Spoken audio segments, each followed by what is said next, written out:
Hello दोस्तों, कहानियों की दुनिया में आप सभी का स्वागत है। आज हम सुनेंगे मुंशी प्रेमचंद जी द्वारा लिखित कहानी ज्योति। विधवा हो जाने के बाद बुटी का स्वभाव बहुत कटु हो गया था। जब बहुत जी जलता तो अपने मृत पति को कोसती, आप तो सिधार गए, मेरे लिए जंजाल छोड़ गए। जब इतनी जल्दी जाना था तो ब्याह न जाने किस लिए किया। घर में भुनी भांग नहीं, चले थे ब्याह करने। वह चाहती तो दूसरी सगाई कर लेती। अहिरों में इसका रिवाज है, देखने सुनने में भी बुरी न थी। दो एक आदमी तैयार भी थे, लेकिन बुटी पतिव्रता कहलाने के मोह को छोड़ न सकी। और यह सारा क्रोध उतरता था बड़े लड़के मोहन पे, जो अब 16 साल का था। सोहन अभी छोटा था और मैना लड़की थी। ये दोनों अभी किसी लायक न थे। अगर यह तीनों ना होते तो बूटी को क्यों इतना कष्ट होता। जिसका थोड़ा सा काम कर देती वही रोटी कपड़ा दे देता, जब चाहती किसी के सिर बैठ जाती। अब अगर वह कहीं बैठ जाए तो लोग तो यही कहेंगे कि 3-3 बच्चों के होते इसे क्या सूझी थी। मोहन भरसक उसका भार हल्का करने की चेष्टा करता। गायों भैंसों की सानी पानी दूना मथना ये सब कर लेता, लेकिन बूटी का मुंह सीधा ना होता था। वह रोज एक न एक खुच्चर निकालती रहती और मोहन ने भी उसकी गुड़कियों की परवाह करना छोड़ दिया था। पति उसके सिर गृहस्थी का यह भार पटक कर क्यों चला गया, उसे यही गिला था। बेचारी का सर्वनाश ही कर दिया। न खाने का सुख मिला, न पहनने ओढ़ने का, न ही और किसी बात की। इस घर में क्या आई, मानो भट्टी में पड़ गई। उसकी वैधव्य साधना और अतृप्त भोग लालसा में सदैव द्वंद्व सा मचा रहता था, और उसकी जलन में उसके हृदय की सारी मृदुता जलकर भस्म हो गई थी। पति के पीछे और कुछ नहीं तो बूटी के पास 400-500 के गहने थे, लेकिन एक एक करके सब उसके हाथ से निकल गए। उसी मोहल्ले में उसकी बिरादरी में कितनी ही औरतें थी जो उससे जेठ होने पर भी गहने झमकाकर, आंखों में काजल लगाकर, मांग में सिंदूर की मोटी सी रेखा डालकर मानो उसे जलाया करती थी। इसलिए अब उनमें से कोई विधवा हो जाती तो बूटी को खुशी होती और यह सारी जलन वह लड़कों पर निकालती, विशेषकर मोहन पर। वह शायद सारे संसार की स्त्रियों को अपने ही रूप में देखना चाहती थी। कुत्सा में उसे विशेष आनंद मिलता था। उसकी वंचित लालसा जल न पाकर ओस चाट लेने में ही संतुष्ट होती थी। फिर यह कैसे संभव था कि वो मोहन के विषय में कुछ सुने और पेट में डाल ले। ज्यों ही मोहन संध्या समय दूध बेचकर घर आया, बूटी ने कहा, देखती हूं तो अब सांड बढ़ने पे उतारू हो गया है। मोहन ने प्रश्न के भाव से देखा। कैसा सांड? बात क्या है? तू रुपया से छिप छिप कर नहीं हंसता बोलता, उस पर कहता है कि कैसा सांड? तुझे लाज नहीं आती? घर में पैसे पैसे की तंगी है और वहां उसके लिए पान लाए जाते हैं, कपड़े रंगाए जाते हैं। मोहन ने विद्रोह का भाव धारण किया। अगर उसने मुझसे 4 पैसे के पान मांगे तो क्या करता? कहता कि पैसे दे तो लाऊंगा। अपनी धोती रंगने को दी, उसे रंगाई मांगता। हाँ, मोहल्ले में एक तू ही तो धन्ना सेठ है, और किसी से उसने क्यों ना कहा। यह वो जाने, मैं क्या बताऊं। तुझे अब छैला बनने की सुस्ती है। घर में भी कभी 1 पैसे का पान लाया? यहाँ पान किसके लिए लाता? क्या तेरे लिए घर में सब मर गए हैं? मैं न जानता था तू पान खाना चाहती हो। संसार में 1 रुपया ही पान खाने जोग है। शौक सिंगार की भी तो उम्र होती है। बूटी जल उठी। उसे बुढ़िया कह देना उसकी सारी साधना पर पानी फेर देना था। बुढ़ापे में उन साधनों का महत्व ही क्या, जिस त्याग और कल्पना के बल पर वह स्त्रियों के सामने सिर उठाकर चलती थी, उस पर इतना कुठाराघात। इन्हीं लड़कों के पीछे उसने अपनी जवानी धूल में मिला दी। उसके आदमी को मरे आज 5 साल हुए, तब उसकी चढ़ती जवानी थी।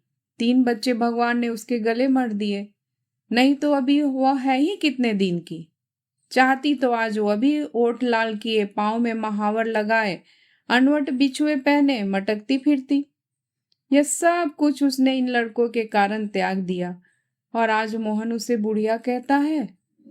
रुपया उसके सामने खड़ी कर दी जाए तो चुहिया सी लगे, फिर भी वह जवान है और बूटी बुढ़िया है।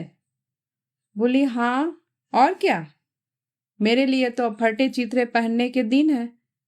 जब तेरा बाप मरा तो मैं रुपया से 2 ही 4 साल बड़ी थी। उस वक्त कोई घर कर लेती तो तुम लोगों का कहीं पता ही नहीं चलता, गली गली भीख मांगते फिरते। लेकिन मैं कह देती हूँ, अगर तू फिर उससे बोला तो या तो तू ही घर में रहेगा या मैं ही रहूंगी।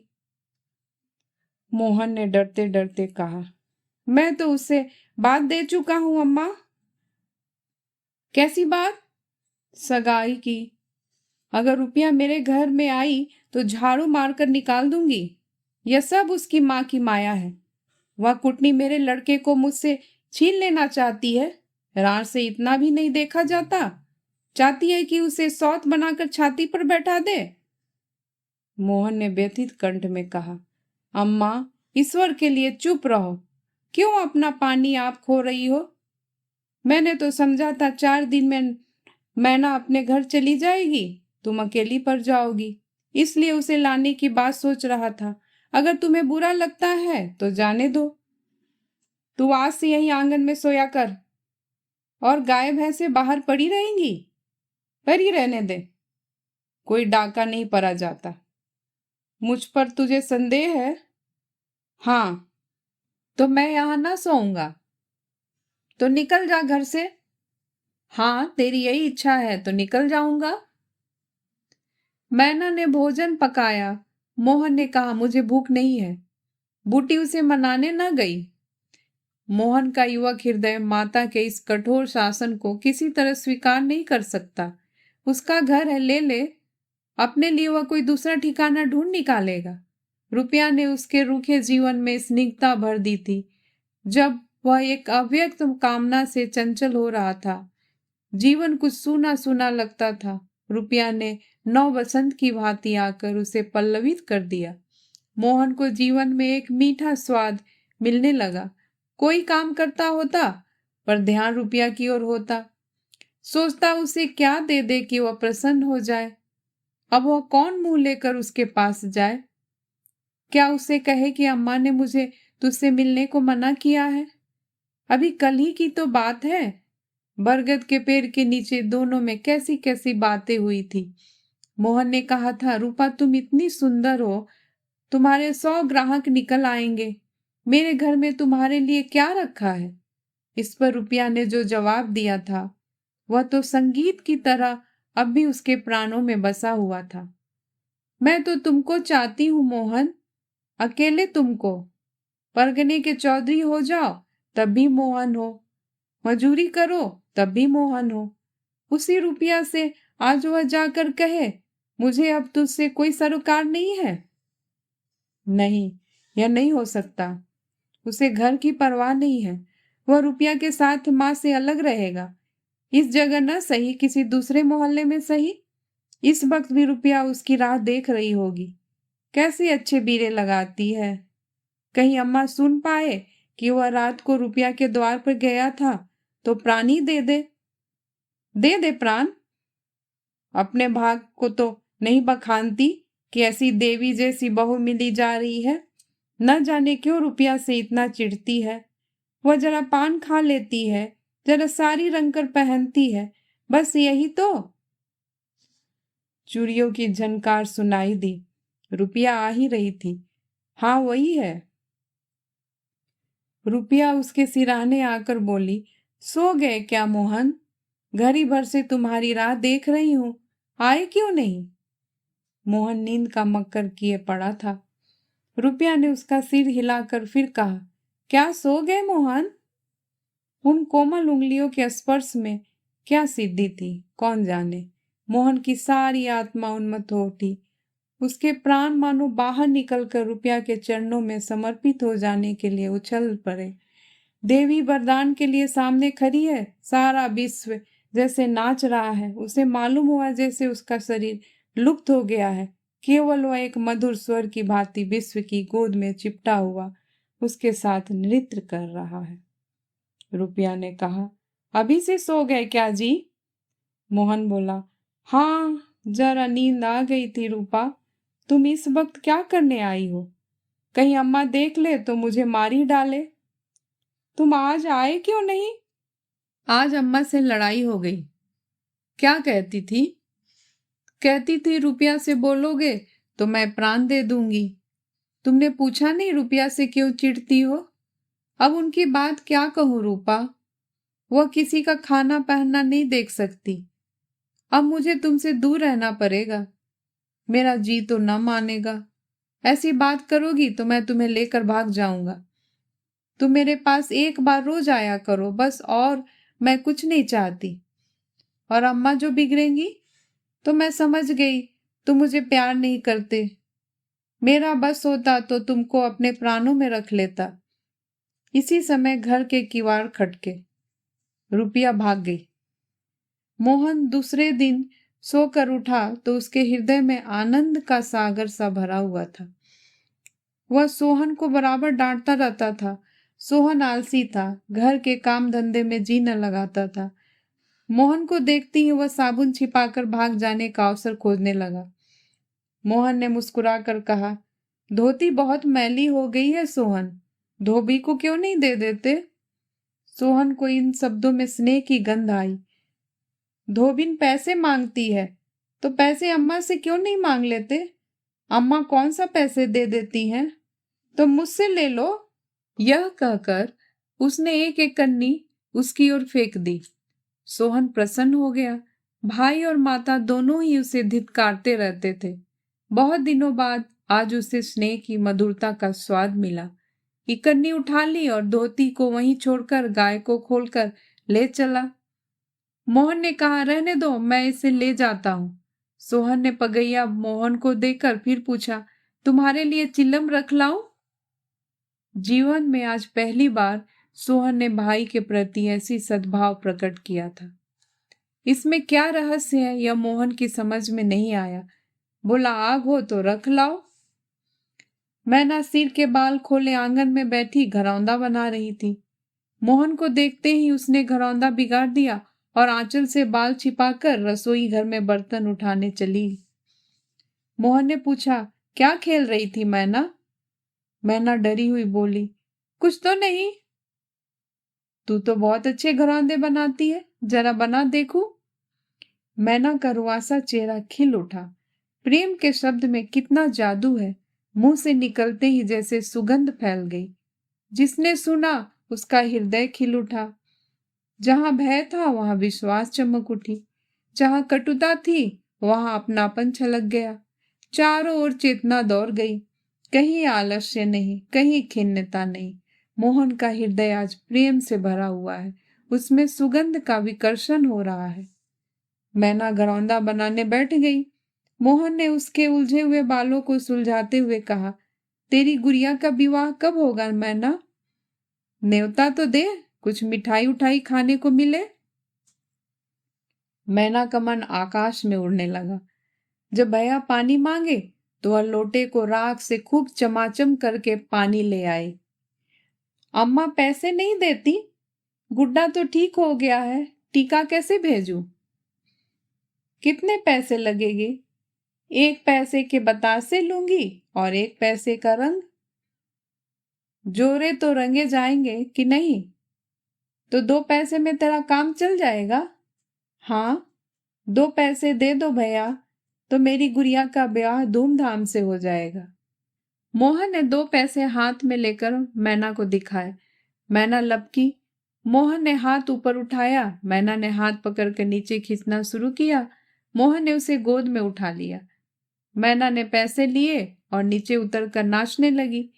फिर अपनी सहेलियों को विवाह का न्योता देने के लिए भागी। उसी वक्त बूटी गोबर का झावा लिए आ पहुंची। मोहन को खड़े देखकर कठोर शब्द में बोला, अभी मटर गश्ती चल रही है, भैंस कब दुही जाएगी? आज बूटी को मोहन ने विद्रोह भरा जवाब न दिया, जैसे उसके मन में माधुर्य का कोई स्रोत सा खुल गया हो। माता को गोबर का बोझ लिए देखकर उसने झावा उसके सिर से उतार लिया। बूटी ने कहा, रहने दो, जाकर भैंस दुहो। मैं तो गोबर लिए जाती हूँ। तुम इतना भारी बोझ क्यों उठा लेती हो? मुझे क्यों नहीं बुला लेती? माता का हृदय वात्सल्य से गदगद हो उठा। तू जा अपना काम देख, मेरे पीछे क्यों पड़ता है? गोबर निकालने का काम मेरा है, और दूध कौन दूहेगा? वो भी मैं करूंगा। तू इतना बड़ा योद्धा है कि सारे काम कर लेगा। जितना कहता हूं उतना कर लूंगा। तो मैं क्या करूंगी? तू लड़कों से काम लो, जो तुम्हारा धर्म है। मेरी सुनता ही कौन है? आज मोहन बाजार से दूध पहुंचा कर लौटा तो पान, कत्था, सुपारी, एक छोटा सा पानदान और थोड़ी सी मिठाई लाया। बूटी बिगड़ कर बोली, आज पैसे कहाँ फालतू मिल गए थे? इस तरह उड़ावेगा तो कै दिन चलेगा? मैंने तो एक पैसा भी नहीं उड़ाया अम्मा। पहले मैं समझता था तू पान खाती ही नहीं, तो अब मैं पान खाऊंगी? हाँ, और क्या? जिसके दो दो जवान बेटे हो, क्या वो इतना शौक भी ना करे? बूटी के सूखे कठोर हृदय में कहीं से कुछ हरियाली निकल आई। एक नन्ही सी कोपल थी, उसके अंदर कितना रस था। उसने मैना और सोहन को एक एक मिठाई दे दी और एक मोहन को भी देने लगी। मिठाई तो लड़कों के लिए लाया था माँ, और तू तो बूढ़ा हो गया है। क्यों? इन लड़कों के सामने तो बूढ़ा ही हूं, लेकिन मेरे सामने तो लड़का ही है। मोहन ने मिठाई ले ली। मैना ने मिठाई पाते ही गप से मुंह में डाल ली थी। वह केवल मिठाई का स्वाद जीभ पर छोड़कर कब की गायब हो चुकी थी। मोहन को ललचाई आंखों से देखने लगी। मोहन ने आधा लड्डू तोड़कर मैना को दे दिया। एक मिठाई दोने में बची थी। बूटी ने उसे मोहन की तरफ बढ़ाकर कहा, लाया भी है तो इतनी सी मिठाई, यह ले। मोहन ने आधी मिठाई मुंह में डालकर कहा, वह तुम्हारा हिस्सा है अम्मा। तुम्हें खाते देखकर मुझे जो आनंद मिलता है, उसमें मिठास से ज्यादा स्वाद है। उसने आधी मिठाई सोहन और आधी मोहन को दे दी, फिर पानदान खोलकर देखने लगी। आज जीवन में पहली बार उसे यह सौभाग्य प्राप्त हुआ। धन्य भाग की पति के राज में जिस विभूति के लिए तरसती रही, वह लड़के के राज में मिली। पानदान में कई कुलियां हैं, और देखो तो छोटी छोटी चिमटियां भी हैं। ऊपर कड़ा लगा हुआ है, जहां चाहो लटका कर ले जाओ। ऊपर की तस्तरी में पान रखे जाएंगे। ज्यों ही मोहन बाहर चला गया, उसने पानदान को मांज धोकर उसमें चूना, कत्था भरा, सुपारी काटी, पान को भिगोकर तस्तरी में रखा, तब एक बीरा लगाकर खाया। उस बीरे के रस ने जैसे उसके वैधव्य की कटुता को स्निग्ध कर दिया। मन की प्रसन्नता व्यवहार में उदारता बन जाती है। अब वह घर में नहीं बैठ सकती। उसका मन इतना गहरा नहीं कि इतनी बड़ी विभूति उसमें जाकर गुम हो जाए। एक पुराना आईना पड़ा हुआ था। उसने उसमें मुंह देखा। होठों पर लाली है। मुंह लाल करने के लिए उसने थोड़े ही पान खाया है। धनिया ने आकर कहा, काकी, तनिक रस्सी दे दो, मेरी रस्सी टूट गई है। कल बूटी ने साफ कह दिया होता, मेरी रस्सी गांव भर के लिए नहीं है, रस्सी टूट गई तो बनवा लो। आज उसने धनिया को रस्सी निकालकर प्रसन्न मुख से दे दी और सद्भाव से पूछा, लड़के के दस्त बंद हुए कि नहीं धनिया? धनिया ने उदास मन से कहा, नहीं काकी, आज तो दिन भर दस्त आए, जाने दांत आ रहे हैं। पानी भर ले तो चल कर देखूं, दाती है कि कुछ और फसाद है, किसी की नजर वजर तो नहीं लग गई? अब क्या जाने काकी, कौन जाने किसी की आंख फूटी हो। जो चार लड़कों को नजर का बड़ा डर रहता है। जिसने चुमकार कर बुलाया झट उसकी गोदी में चला जाता है। ऐसा हंसता है कि तुमसे क्या कहूं। कभी कभी माँ की भी तो नजर लग जाया करती है। ए नौज काकी, भला कोई अपने लड़के को नजर लगाएगा? यही तो तू समझती नहीं, नजर आप ही लग जाती है। धनिया पानी लेकर आई तो बूटी उसके साथ बच्चे को देखने लगी। तू अकेली है आजकल? घर के काम धंधे में बड़ा अंडस होता होगा। नहीं काकी, रुपया आ जाती है, घर का कुछ काम कर देती है, नहीं तो अकेले तो मेरी मरण हो जाती। बूटी को आश्चर्य हुआ। रुपया को उसने केवल तितली समझ रखा था। रुपया? हाँ काकी। बेचारी बड़ी सीधी है, झाड़ू लगा देती है, चौका बर्तन कर देती है, लड़के को संभालती है। गाड़े समय कौन किसी की बात पूछता है काकी? उसे तो अपने मिसी काजल से छुट्टी न मिलती होगी। यह तो अपनी अपनी रुचि है काकी। मुझे तो इस मिसी काजल वाली ने जितना सहारा दिया उतना किसी भक्ति ने न दिया। बेचारी रात भर जागती है ही। मैंने कुछ दिया तो नहीं, हाँ जब तक जीऊंगी उसका जस गाऊंगी। तू उसके गुण अभी नहीं जानती धनिया। पान के लिए पैसे कहाँ से आते हैं, किनारदार साड़ियाँ कहाँ से आती है। मैं इन बातों में नहीं पड़ती काकी। फिर शौक श्रृंगार करने को किसका जी नहीं चाहता। खाने पहनने की यही तो उम्र है। धनिया ने बच्चे को खटोले पर सुला दिया। बूटी ने बच्चे के सिर पर हाथ रखा, पेट में धीरे धीरे उंगली गराकर देखा, नाभि पर हींग का लेप करने को कहा। रुपया बेनिया लाकर उसे झेलने लगी। बूटी ने कहा, ला बेनिया मुझे दे दे। मैं डुला दूंगी तो क्या छोटी हो जाऊंगी? तू दिन भर यहाँ काम धंधे करती है, थक गई होगी। तुम इतनी भली मानस हो और यहाँ लोग कहते हैं वह बिना गाली के बात ही नहीं करती। मारे डर के तुम्हारे पास नहीं आते। बूटी मुस्कुराई। लोग झूठ तो नहीं कहते। मैं आंखों देखी मानूं कि कानों की सुनी? कह तो दी होगी। दूसरी लड़की होती तो मेरी ओर से मुंह फेर लेती, मुझे जलाती, मुझे ऐंठती। इसे तो जैसे कुछ मालूम ही ना हो सकता है कि मोहन ने इसे कुछ कहा ही ना हो। हाँ यही बात है। आज रुपया बूटी को बड़ी सुंदर लगी। ठीक तो है, अभी शौक श्रृंगार न करेगी तो कब करेगी? शौक श्रृंगार इसीलिए बुरा लगता है कि ऐसे आदमी अपने भोग विलास में मस्त रहते हैं। किसी के घर में आग लग जाए उनसे मतलब नहीं। उनका काम तो खाली दूसरों को रिझाना है। जैसे अपने रूप की दुकान सजाए राह चलतों को बुलाती हो कि जरा इस दुकान की सैर भी करते जाइए। ऐसे उपकारी प्राणियों का श्रृंगार बुरा नहीं लगता, नहीं बल्कि और अच्छा लगता है। इससे मालूम होता है कि इसका रूप जितना सुंदर है उतना ही मन भी सुंदर है। फिर कौन नहीं चाहता कि लोग उनके रूप की बखान करें। किसी दूसरों की आंखों में छुप जाने की लालसा नहीं होती। बूटी का यौवन कब का विदा हो चुका, फिर भी यह लालसा उसे बनी हुई है।